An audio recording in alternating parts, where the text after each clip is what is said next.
Tom Bailey stood by the window, looking out at the bustling city of Birmingham.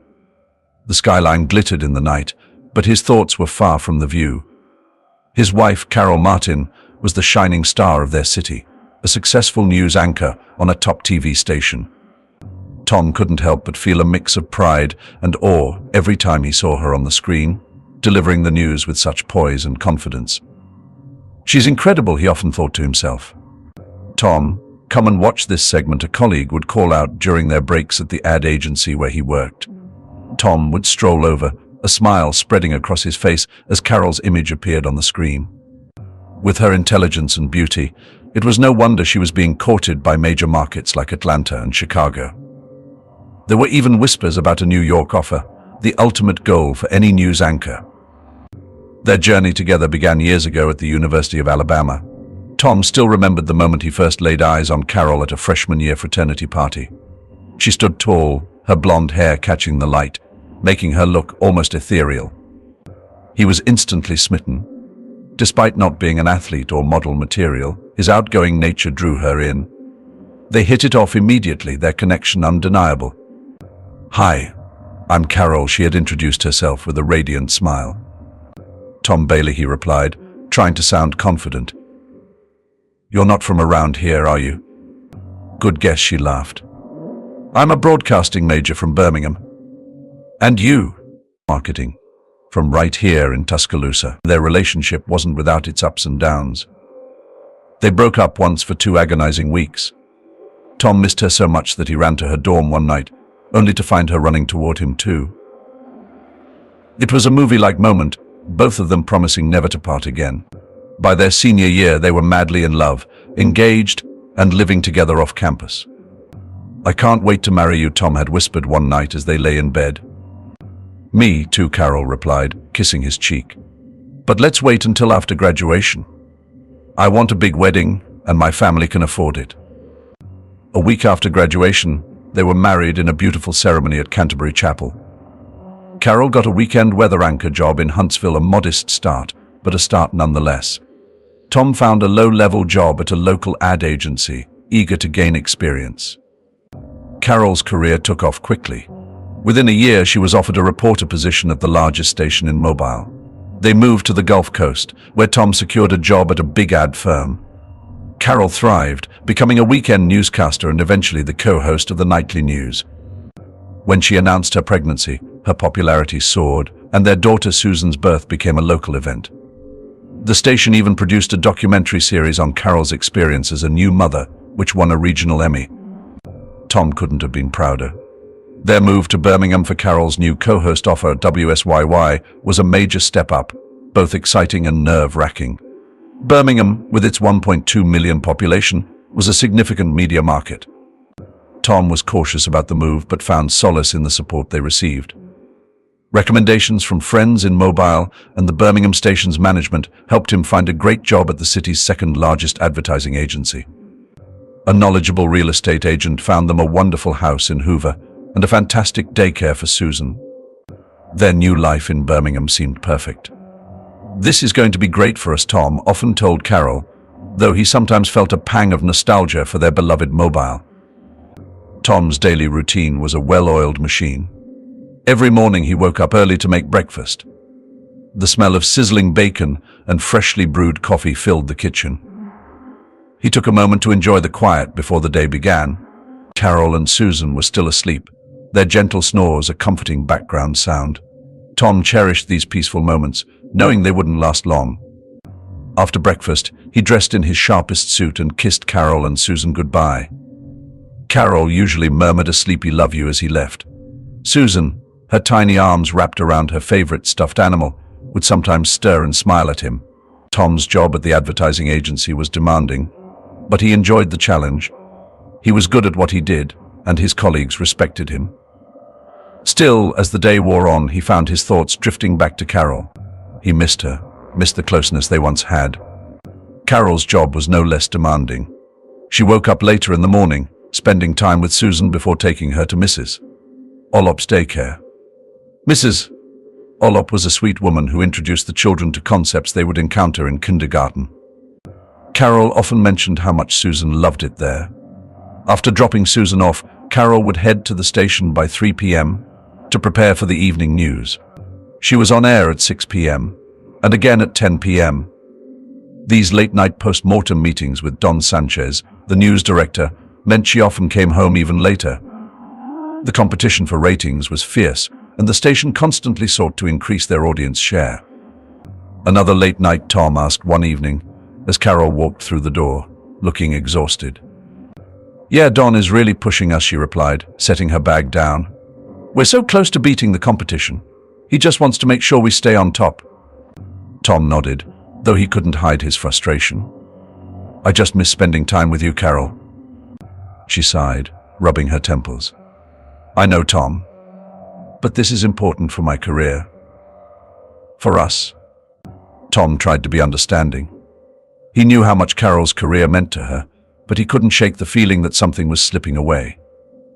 They both worked long hours, and he often felt more like a neighbor than a spouse. Even weekends, their supposed time together, were filled with Carol's public appearances. One afternoon at lunch, Tom finally voiced his frustration to Lou Faraday, the media director at his agency and his best friend.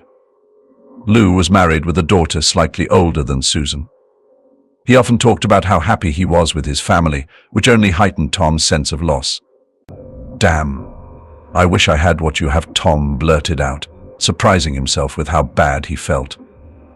Lou looked at him sympathetically. "Trouble in paradise, buddy. What's going on?" Tom poured his heart out, revealing how lonely and neglected he felt. "I'm married to one of the best women on TV," he grumbled, "but I see her as often as her fans do." Lou shook his head. "That sucks, Tom. Can't you take a vacation or a long weekend? Your folks would love to keep Susan." "I thought about it," Tom said, "but Carol says Don Sanchez is pushing them to keep ratings up.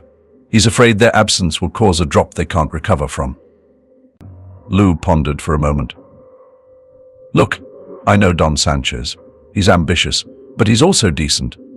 Maybe you should talk to him and see if he can help you and Carol get some time together." "I don't know," Tom sighed. "Carol would liquidate me if she found out I talked to her boss." "She doesn't need to know," Lou said. "Don's coming to the agency tomorrow for a presentation. You can catch him afterward." Tom was hesitant. "I don't want to mix personal issues with work." "Don't be silly," Lou insisted. "It's just a preliminary meeting. This is a great chance to talk to him." Tom spent the rest of the day considering Lou's advice. That evening, as he lay on the couch waiting for Carol, he realized he had to do something. Their marriage couldn't continue like this. The next day, Tom kept an eye on the conference room where Don Sanchez was scheduled to have his meeting. As the meeting ended, Tom waved at Don, who was in a good mood. "Hey, Tom. How's my favorite news anchor's husband?" Don greeted cheerfully. "Hey, Don. Do you have a couple of minutes?" Tom asked, trying to sound casual. "Sure, what's on your mind?" Don replied, still smiling. Tom took a deep breath. "I need you to give Carol a break. You're working her too hard." Don's smile faded slightly. "Did she complain?" "No, she likes it," Tom replied quickly. "I'm the one who suffers. I don't see her anymore." Don relaxed a bit and joked, "You knew she had a demanding job when you married her." "True," Tom agreed. "But all these appearances and post-show meetings cut into our time together." Don nodded thoughtfully. Okay, we've probably overdone it. I'll see if we can lighten her schedule. And don't worry about the postmortems. We haven't had one since the last ratings came out. Have you seen how much we're outranking the competition? Management is thrilled." Tom felt a wave of relief and gratitude. "Thanks, Don. I appreciate it." "No problem," Don said, patting Tom on the back. "Keep pleasing your bride." Back at his desk, Tom checked the ratings and saw that the last set had indeed been published a month ago. If Don hadn't held a post-mortem in a month, what was Carol doing when she came home so late? The thought shook him. He wondered if she was having an affair, but quickly dismissed it. Carol loved him and wouldn't jeopardize their marriage. That evening, Lou poked his head into Tom's office. "Hey, I saw you talking to Don. Did he give you any relief?" I'm not sure, Lou. I guess I won't know until I talk to Carol, Tom replied, still feeling uncertain. Lou looked puzzled, but didn't press further. Okay, buddy. Let me know if there's anything I can do. The rest of the day, Tom was like a zombie. He went through the motions at work, but his mind was elsewhere. He kept thinking about what Don had said and what Carol had told him about her late hours. He considered confronting her, but worried he'd look foolish if the explanation was innocent. Accusing her of an affair wouldn't help their relationship, yet avoiding the issue felt weak. By the time he left work to pick up Susan, he hadn't solved anything. Thankfully, his 4-year-old's demands distracted him for the evening. Susan was unusually clingy, sensing his mood, and didn't want him to stop reading to her. When she finally fell asleep, Tom found tears welling up, thinking how sad it would be if her parents divorced. Emotionally drained, he watched TV but couldn't focus until the news came on. Watching Carol, he remembered how much he loved her and convinced himself she wouldn't cheat. It was past midnight when Carol arrived. "Oh, I didn't realize you were still up," she said, surprised. "I just wanted to see you." "You're awfully late tonight," Tom said, trying to sound casual. "Yeah, sorry." "Don held us up again with one of his autopsies," she said, heading to bed. As she walked upstairs, Tom realized she had lied. Don said he hadn't held a session in a month. He didn't want to believe she was cheating, but also didn't want to ignore the truth. The next day, Tom asked Lou to have lunch with him. Lou sensed his seriousness and agreed. They drove to a restaurant far from the office in silence. When they ordered, Tom hesitated, then Lou said, "It's Carol, isn't it?" His words opened the floodgates, and Tom poured out his fears and insecurities.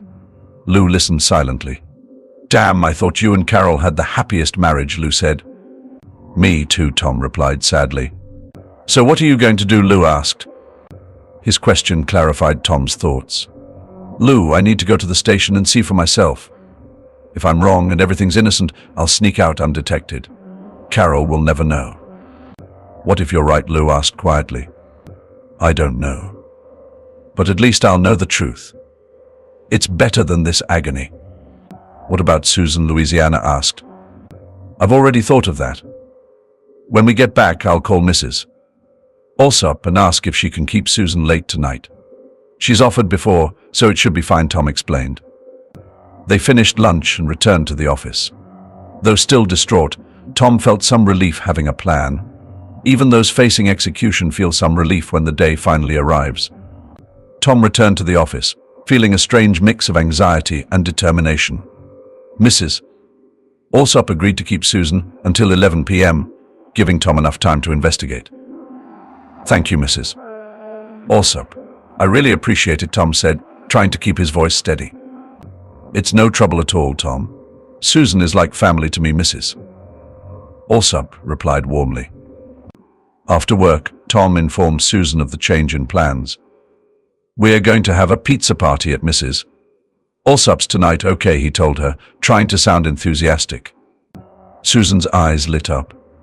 "Yay, pizza party," she exclaimed, clapping her hands. Tom dropped her off and headed home, his stomach in knots. He made dinner, but couldn't eat. The clock seemed to crawl as he waited for the news to end at 10:30 p.m. His mind raced with fears of what he might find. What if Carol came straight home? What would he say? By 10 p.m. he decided to go to the station. There wouldn't be many people there, an engineer, 2 cameramen, and a sound technician. Hopefully he could go unnoticed. When he arrived, he realized his mistake. Joe, the night watchman, was there.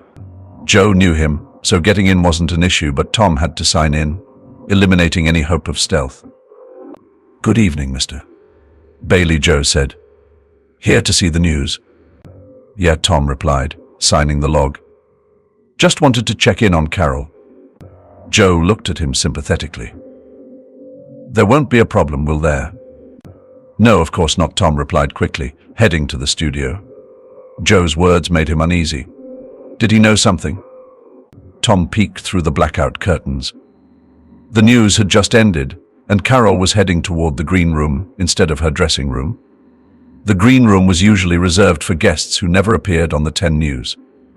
As Carol opened the door, A lamp inside revealed a male figure. The door closed, and Tom was left outside, heart pounding. He could burst in, but if it was innocent, Carol would never forgive him. If he stayed outside, he'd never know. Tom remembered a small observation window Carol had shown him once. He headed there, checking the time. It was already 10:45. He needed to leave soon to pick up Susan. Peering through the window, he saw Carol in a carnal embrace with Ted Stevenson. He recorded a video with his phone, the light making her black lingerie stand out against her skin. He wanted to end it, but seeing the time, had to pick up Susan. He ran to the lobby, nodded to Joe, and headed out the door. "I'm sorry, mister." Bailey, Joe said softly. "Does everyone but me know what's going on?" Tom thought, jumping into his car and speeding to Mrs. Alsop's house. When he arrived, Mrs. Alsop let him in. Susan was asleep. Wrapping her in a blanket, he picked her up and thanked Mrs. Alsop for keeping her. "Are you all right, mister?" Bailey, she asked, noticing the tears streaming down his cheeks. "Oh, it's nothing. Just got something in my eye," Tom lied, his voice cracking. He carried Susan to the car and drove home. Susan stayed asleep as he carried her upstairs and put her to bed. She looked so sweet and innocent, and he longed for the innocence he had lost tonight. Tom grabbed a beer from the fridge and sat in the dark, waiting. Everything was quiet, and a memory of his grandmother's passing flashed through his mind, deepening the silence with his sadness. Carol got home around 1 a.m. She turned on the kitchen light and saw Tom sitting there. "Tom, what are you doing?" she asked, surprised. "I've been waiting for you," Tom replied evenly. "The security guard said you came by the studio. Is everything okay with Susan?" "Where is she?" Carol inquired, her voice filled with concern. "Mrs. Alsop kept her for me. She's asleep upstairs," Tom answered. "Well, if you came to the studio, why didn't you stop by my office?" she asked, confusion tinging her voice. Tom steadied himself. "This was it. I saw you tonight. I saw you go into the green room with Ted Stevenson," he said, his voice trembling slightly. "Oh, we just had a meeting after the news," she replied nonchalantly. "Carol, I looked through the observation window. I saw what your meeting was about. I even saw your new lingerie," Tom stated, watching as she looked embarrassed. "Oh, Tom, I'm so sorry," she said softly. "Are you sorry you did it, or just sorry you got caught?" Tom demanded, frustration growing. "I'm sorry you found out this way," she said quietly, avoiding his gaze. "You're leaving me for him, aren't you?" Tom asked, feeling a lump form in his throat. She dropped to her knees and took his hands. "No, honey, I'm not leaving you. This is just a fling. Maybe it'll be over soon and things will go back to normal," she said, her words shocking him. "You're not going to stop. You're going to keep cheating on me?" Tom asked in disbelief. "It doesn't mean anything. Just let me have my fun, and I'll come back to you," she said dismissively. "I can't believe this. You expect me to agree to be a betrayed man?" Tom shouted, unable to contain his anger. Carol stood up and looked at him coldly. "Tom, you really don't have a say," she said bluntly. "I'm your husband. If you don't stop, I'll file for divorce," Tom threatened, hoping to make her realize the gravity of the situation. She looked at him with a cold, calculating expression. "I don't think that's in your best interest, Tom. You'll lose custody of Susan and most of our assets. The court won't care about the affair. They'll prioritize Susan's welfare, and I'll get custody. You'll only see her on weekends and some holidays," she stated matter-of-factly. "Wait, you're the one committing infidelity," Tom protested, feeling the situation slip further out of his control. "This is a no-fault state, Tom. The court won't care. Ask a lawyer if you don't believe me," she said with finality. "I don't want this to happen, Tom. I want our family to stay together. This fling shouldn't concern us. Just think about it," she said, kissing his head before heading to bed. Tom sat there, overwhelmed by anger, loss, sadness, and confusion. That Carol would cheat on him was unthinkable, and that she would suggest continuing the affair was beyond comprehension.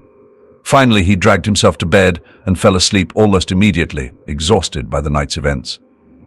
Even though Tom was exhausted, he woke up at 6 the next morning. The weight of the previous night's revelations pressed down on him, making it hard to breathe.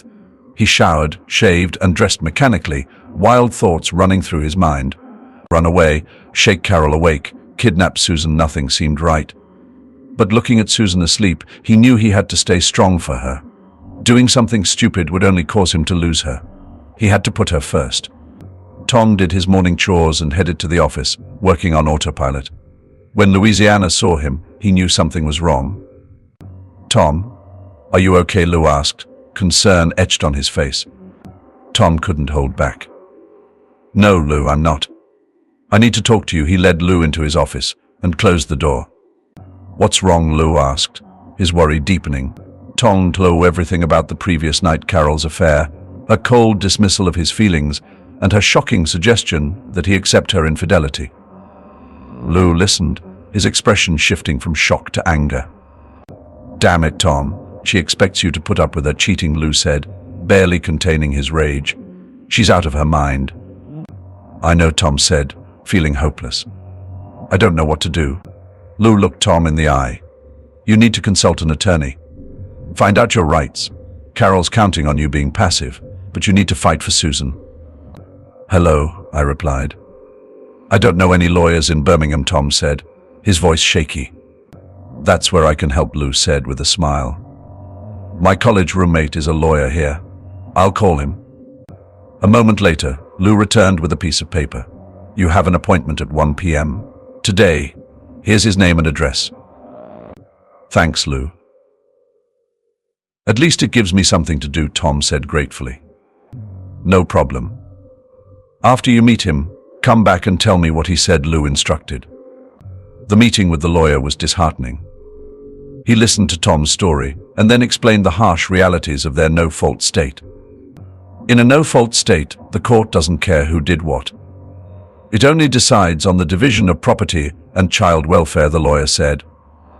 "What does that mean for me?" Tom asked, his heart sinking. "In short, Carol will get custody unless she's unfit. You'll get visitation rights, but Susan will live with her. You'll pay child support, even though Carol makes more money," the lawyer explained matter-of-factly.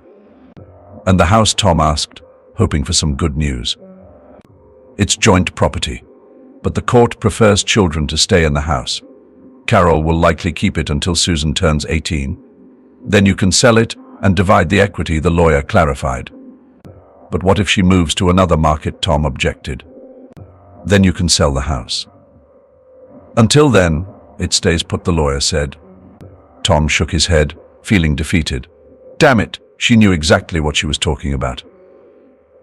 "I'm screwed," he muttered. "I'm sorry," the lawyer said as they shook hands. "It's not always fair, but that's the law." Driving back, Tom felt like he was being punished for a sin he didn't commit. Lou saw Tom's face and knew the outcome. "Damn it, Lou," Tom said. "It's just not fair. She put me in this situation and there's nothing I can do. I have to put up with it to keep my daughter and my home." Lou shook his head. "I know you're angry, but if anything happens to her, I don't want to testify that you made threats." "I get it," Tom agreed. "I wouldn't do anything like that. It just feels like she's an albatross around my neck." Lou thought for a moment, then had an idea. "How desperate are you to get out of this mess?" he asked. "Not desperate enough for violence," Tom said firmly. "No, not that," Lou said. "But I have an idea."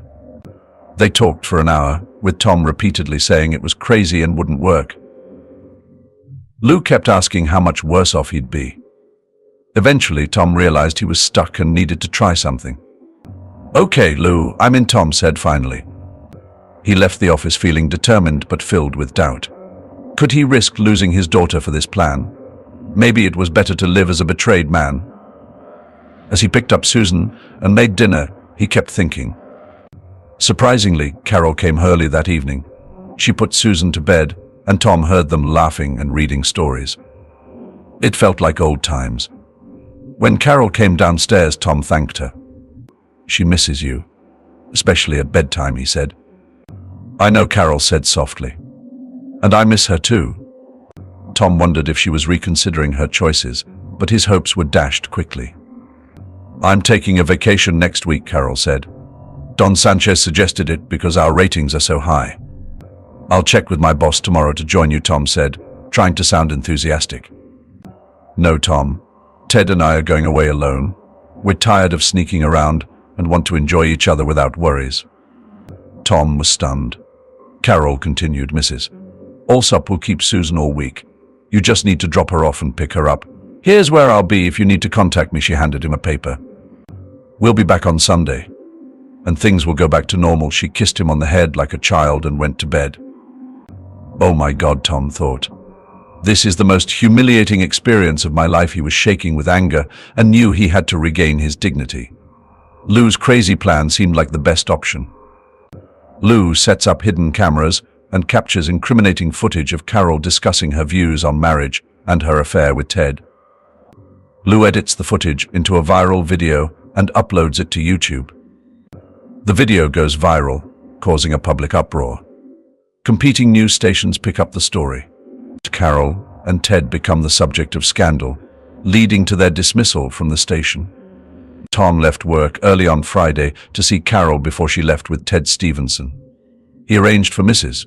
Alsop to keep Susan overnight, ensuring she wouldn't witness any arguments. As Carol's car pulled into the driveway, Tom waited in the living room, his heart pounding. Carol walked in, looking surprised to see him. What are you doing here, Tom? Is Susan okay? She asked, concern flickering across her face. She's fine, Tom replied, his voice steady. She's at Mrs. Alsop's. Carol's expression hardened. Then why are you here? Tom stood up, his hands shaking slightly. I wanted to convince you not to go away with Ted this week. Carol put her hands on her hips. I've told you I'm having my affair with Ted. When we get back, it will be over, and everything will go back to normal. You just have to be patient. Tom's frustration boiled over. But what about our wedding vows? What about leaving everyone else behind? Carol's face twisted with irritation. Those vows were from another time, Tom. No one believes that nonsense anymore. This is infidelity, and I don't want you to dishonor our marriage. Tom sighed, defeated. I'm sorry, Carol. I'm sorry for everything. He left the house, his shoulders slumped, and drove to the local tavern. Lou walked in and greeted him. Hey, buddy, Lou said. How did it go? I don't know, Lou. You'll have to see for yourself, Tom replied, feeling defeated. Not until I try what you did, Lou said with a determined look. They finished their beers and drove back to Tom's house. Carol was gone. Lou sat at Tom's computer and with a few keystrokes brought up the footage from the hidden cameras. They watched as Carol rejected Tom's pleas and detailed her plans with Ted. What a cow, Lou muttered. Then he saw her dismiss her fans and talk about leaving town. Lou's face lit up. We got her. This is better than we hoped. Lou saved the recordings to a flash drive and removed the hidden cameras. Backup copy, he said, holding up the drive. They drove back to the tavern for Lou's car. The next day, Lou edited the footage into a video highlighting Carol's dismissive attitude towards marriage, her affair with Ted, and her disdain for her fans. He uploaded the video to YouTube with a catchy title. WXY co-host Carol Martin shares her personal philosophy on love and marriage. The video quickly gained traction, spreading like wildfire across social media. By the end of the day, it had thousands of views and comments were flooding in. The public was outraged. Competing news stations picked up the story, eager to capitalize on the scandal. On Monday morning, the local news stations, led with the headline "Local News Anchor's Affair," exposed the footage showed Carol in the green room with Ted, her nearly undressed body in a passionate embrace. The voiceover detailed her dismissive remarks about marriage and her disdain for her viewers. Carol and Ted became the subject of intense public scrutiny. Viewers who had once admired Carol's professionalism now saw her as a hypocrite. The scandal was too big to ignore, and WXY had no choice but to take action. By Tuesday, Carol and Ted were summoned to the station. Don Sanchez, furious and feeling betrayed, fired them both in front of the staff. Your behavior has dishonored the station and damaged our ratings and reputation, he said coldly. I have no choice but to take you off the air and terminate your contracts. Carol screamed, you can't do that. We have a contract. Your contracts have a morals clause requiring you to behave according to societal norms, Don replied. You've clearly violated that clause. As they left the station, humiliated and jobless, The reality of their actions hit them hard. The life they had known was over, and they had only themselves to blame. Tom files for divorce. Carol's lawyer advises her not to contest it due to her damaged reputation. Tom gains custody of Susan, while Carol moves to California, unemployed and disgraced. Tom moves back to Mobile with Susan and reconnects with Missy Stevenson, Ted's ex-wife.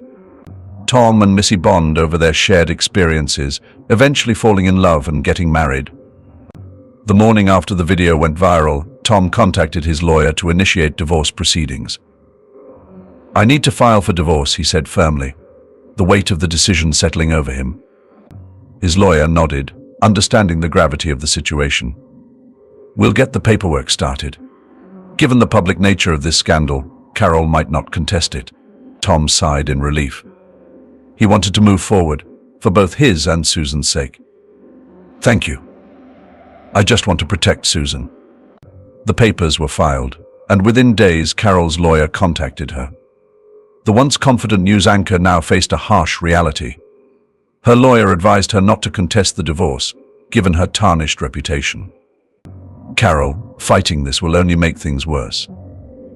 Your chances of winning custody are slim," he said, his tone pragmatic. Carol, now unemployed and disgraced, saw little choice. She reluctantly agreed not to contest the divorce, hoping to salvage some dignity. Tom was awarded custody of Susan, and Carol prepared to move to California, where she had family support and a chance to start anew. As Tom packed up their Birmingham home, he reflected on the life they had built and the dreams that had crumbled. Moving back to Mobile felt like the right step. It was familiar, and he had a strong support network there. Upon returning to Mobile, Tom reconnected with Missy Stevenson, Ted's ex-wife. They had been casual acquaintances during his and Carol's time in Birmingham, but now their shared experiences of betrayal brought them closer. One afternoon, Tom invited Missy to lunch to catch up. "Missy, it's good to see you again. How have you been holding up?" he asked, genuinely concerned. Missy smiled, though her eyes held a hint of sadness. "It's been tough, Tom, but seeing you and Susan is a bright spot in all this." They shared stories of their pasts, the pain of their partner's infidelity, and their hopes for the future. "I never thought I'd be in this position," Tom admitted, "but I'm grateful to have Susan and to be back in Mobile." Missy nodded. "It's hard to rebuild, but having people who understand makes it easier." As weeks turned into months, Tom and Missy's bond deepened. They spent time together with Susan, visiting parks, attending local events, and sharing dinners. Susan, who had been shy and withdrawn after the upheaval, began to open up, her laughter filling the spaces that once echoed with silence. One evening after a day at the park, Tom and Missy sat on the porch, watching Susan play with her dolls. "You've been incredible, Missy," Tom said softly. "Susan adores you." Missy looked at him, her eyes filled with warmth. "And I adore her." "And you, Tom?" She reached out, taking his hand in hers. Their relationship blossomed naturally. They found solace and strength in each other, turning their shared pain into a foundation for a new life. Tom proposed on a warm summer night under the stars, and Missy said yes, tears of joy mingling with their laughter. They married in a small, intimate ceremony, surrounded by friends and family. Susan, dressed in a pretty white dress, served as their flower girl, her happiness evident in every smile. Missy became a loving mother to Susan, who soon started calling her Mom.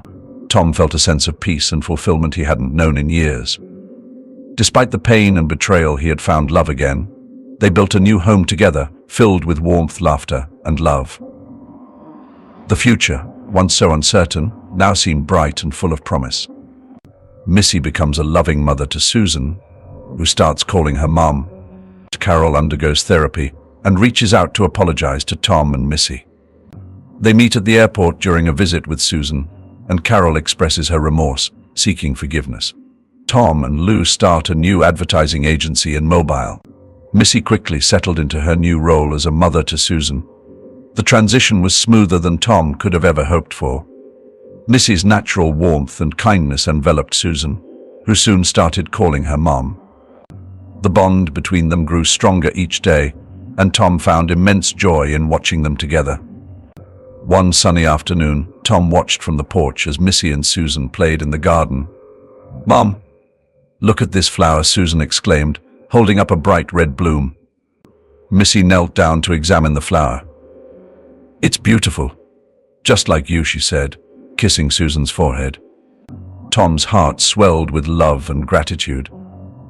Despite the hardships they had faced, they had found happiness again. Meanwhile, Carol's life had taken a different turn. In California, she sought therapy to understand her actions and work through her issues. The therapy sessions were challenging, forcing her to confront her mistakes and the pain she had caused. Over time, she began to heal and realized the depth of her wrongdoings. Determined to make amends, Carol reached out to Tom. "Tom, it's Carol. I know I don't deserve it, but I'd like to apologize to you and Missy. Can we meet?" she asked, her voice trembling. Tom was taken aback but agreed. "We'll be in LA soon for Susan to visit you. We can meet at the airport," he suggested. The day of the meeting was filled with anticipation and nerves. When Tom, Missy, and Susan arrived at John Wayne Airport, Carol was waiting for them. Despite seeing her often on Skype, Tom almost didn't recognize her in person. Her short haircut and business casual attire made her look different, more subdued. Susan, initially shy, clung to Missy's waist. "Go on, sweetheart," Missy whispered, gently nudging her toward Carol. Eventually, Susan walked hesitantly to Carol, then ran and hugged her. Carol cried with happiness, holding her daughter tightly.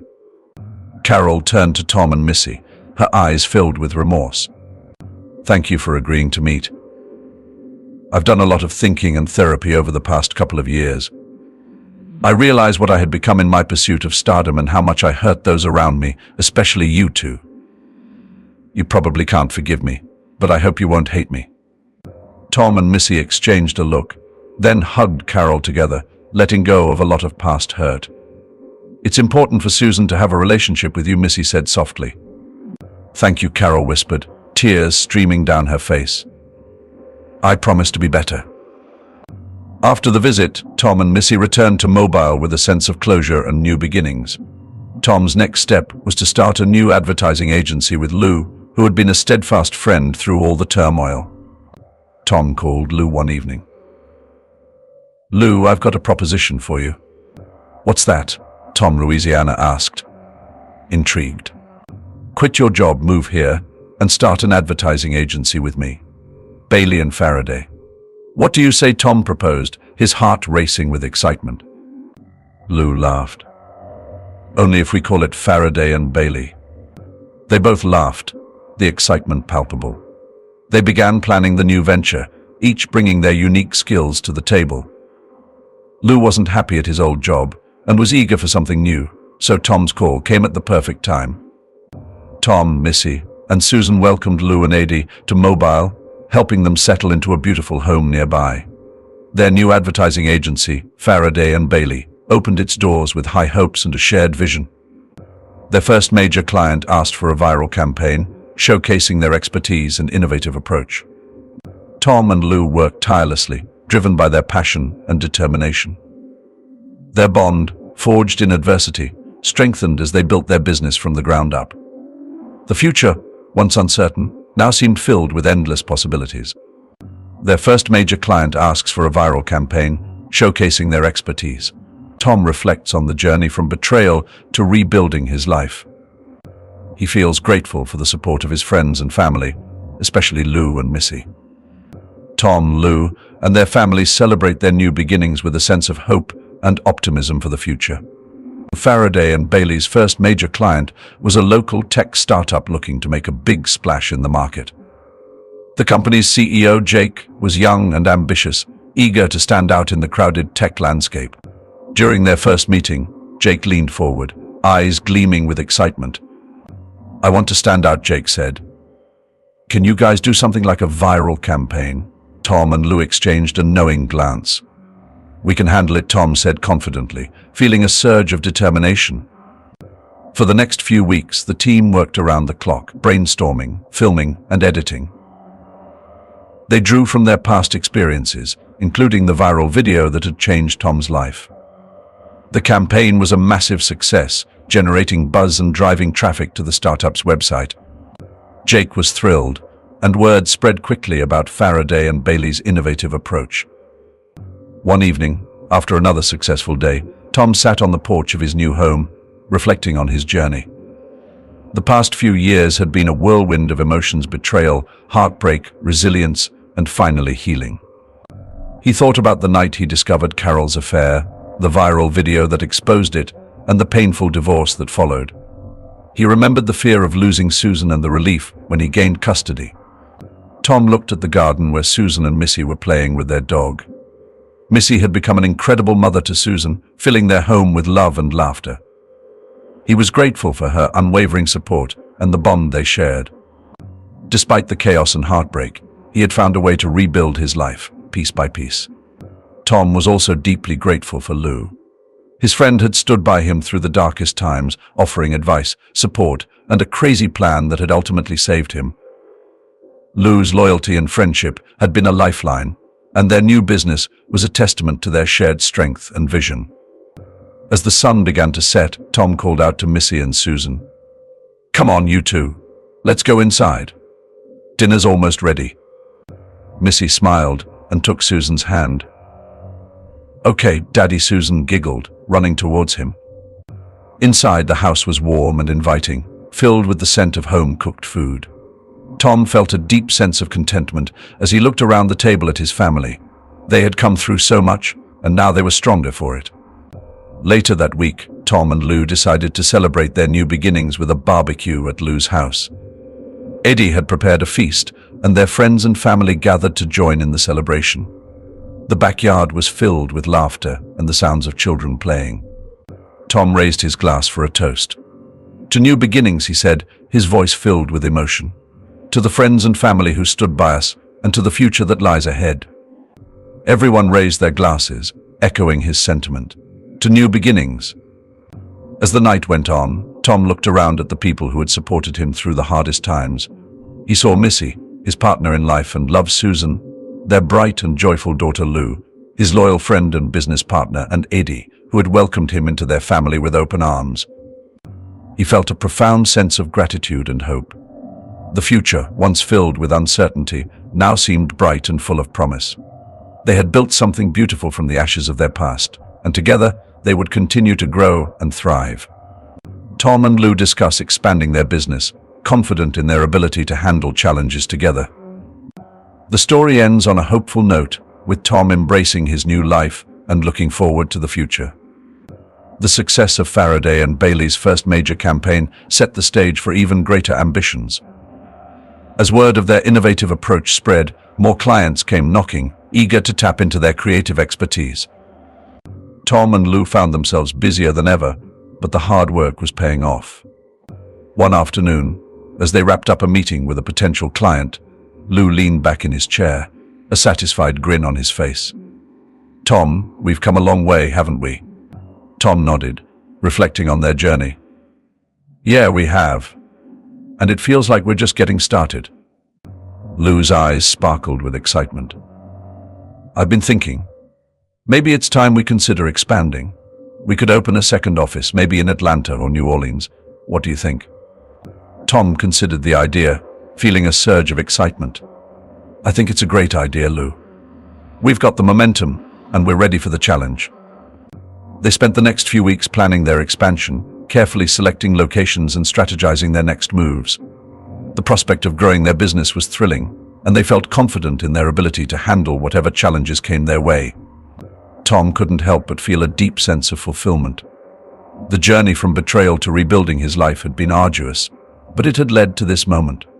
He had a successful business, a loving family, and a future filled with possibilities. One evening, after a long day of work, Tom sat on the porch with Missy, watching the sun set over their garden. Susan played nearby, her laughter filling the air. Tom reached for Missy's hand, holding it gently. "You know, I never thought I'd find this kind of happiness again," Tom said, his voice soft and full of emotion. Missy smiled, her eyes reflecting the same contentment. "We've been through a lot, Tom, but we've come out stronger on the other side." Tom nodded, feeling a deep sense of peace. "I'm grateful for every moment. For you, for Susan, for our friends. And for the future we're building together. As the sun dipped below the horizon, Tom felt a wave of hope wash over him. The past was behind him, and the future stretched out before him, bright and full of promise. He had embraced his new life, and he was ready to face whatever came next with confidence and optimism. With Missy by his side and Susan's laughter filling their home, Tom knew that no matter what challenges lay ahead, they would face them together. Their journey was just beginning, and the future was theirs to shape. The story ends with Tom looking forward to the future, embracing the love and support of his family and friends, and feeling hopeful for the endless possibilities that lay ahead.